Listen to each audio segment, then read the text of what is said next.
Magandang hapon sa lahat, Luzon, Visayas at Mindanao.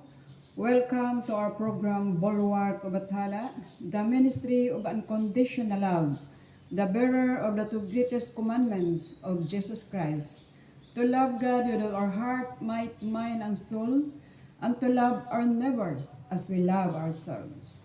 Mga kapatid, bago tayo magpatuloy, gusto kong pasalamatan una sa lahat ang ating bugtong at buhay na Diyos ng mga Diyos, Panginoon ng mga Panginoon at Hari ng mga Hari, the greatest God Bathala whose power is omnipotence, omniscience and omnipresence, the God of unconditional love, the God of righteousness, the God of freedom, the God of everything in the universe, including our every life. So ulitin ko, magandang hapon.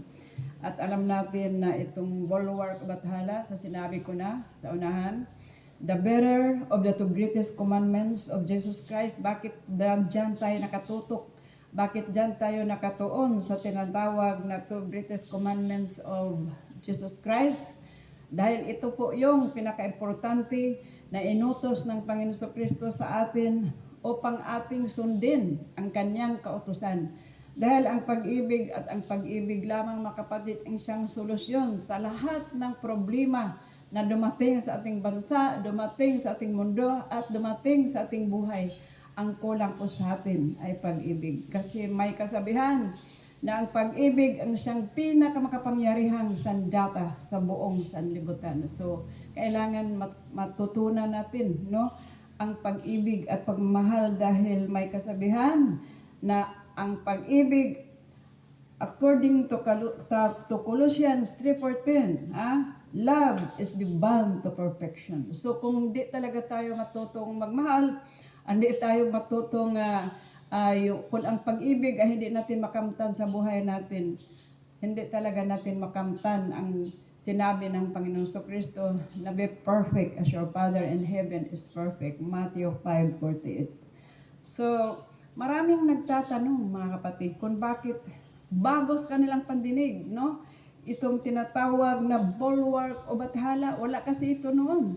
Bago lang ito ngayon nang dumating si Most Reverend Lawyer Eli Bilislao Pamatong. Pinapasalamatan ko rin siya, no, sa kahaponong ito, na kahit lumisan na siya sa mundong ito, ay alam kong siya ay gumagabay sa atin, no? Palaging nagpatnubay sa ating mga gawain upang ipagpatuloy natin ang mensahe sa pag-ibig at pangangaral sa pag-ibig. Dahil ito lang po ang solusyon sa lahat ng mga problema. Dahil ang taong may pagmamahal ay hindi marunong magnakaw. Ang taong may pagmamahal ay hindi marunong manakit.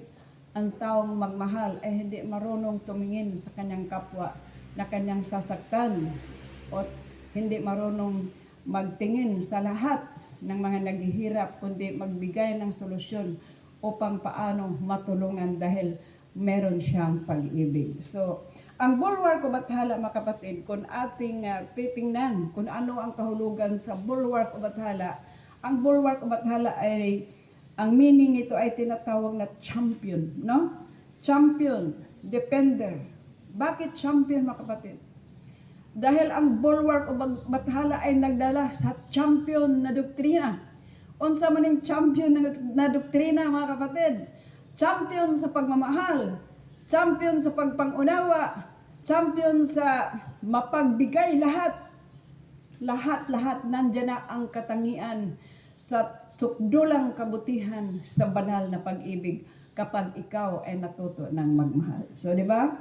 Napakaganda sa kahulugan ng bulwark. Ang Bathala naman, kung titingnan mo sa Google or saan mo titingnan, ito naman ay tinatawag na creator of the universe. So, bulwark ang Bathala, ang champion. Ang champion na Diyos na siyang nagdikha sa sanlibutan, mga kapatid, no? Bulwark o Bathala. So, ang bulwark o Bathala, mga kapatid, iba ito. Iba ang doktrina nito, iba sa lahat, no?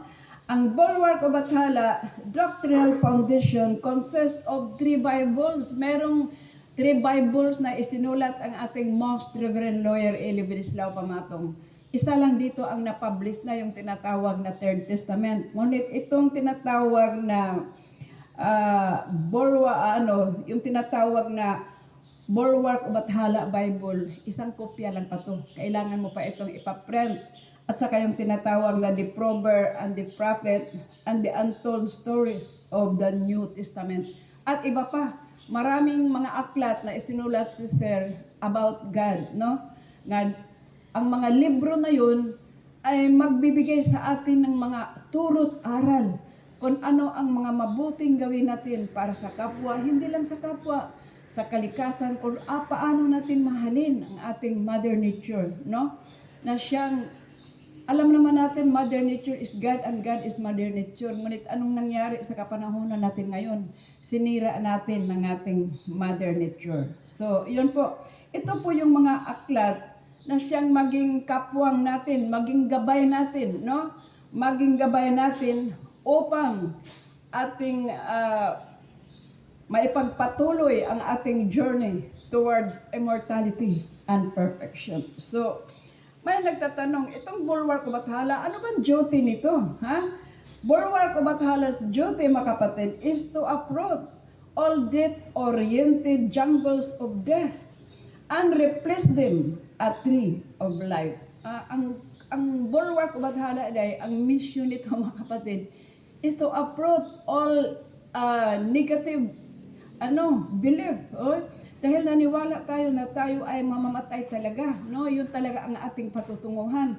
So kailangan nating bunutin sa ating kaisipan at bigyan nating pagkakataon, no? Palitan natin sa tinatawag na the tree of life, mga kapatid. The tree of life and immortality like Enoch and Elijah. Hindi naman tayo suntok sa buwan. Meron tayong mga idol na sinusunod, si Enoch at sa Elijah, na hindi nakaranas ng kamatayan.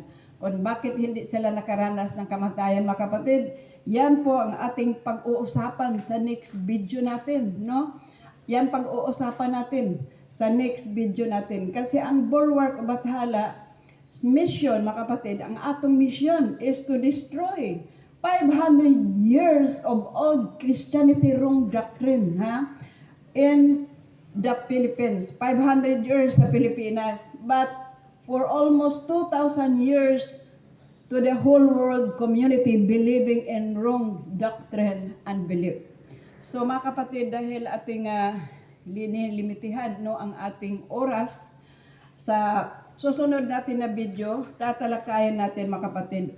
Unang-una ko lang munang pasiuna na yung mga paniwala natin, halimbawa na the man will surely die. Yun talaga.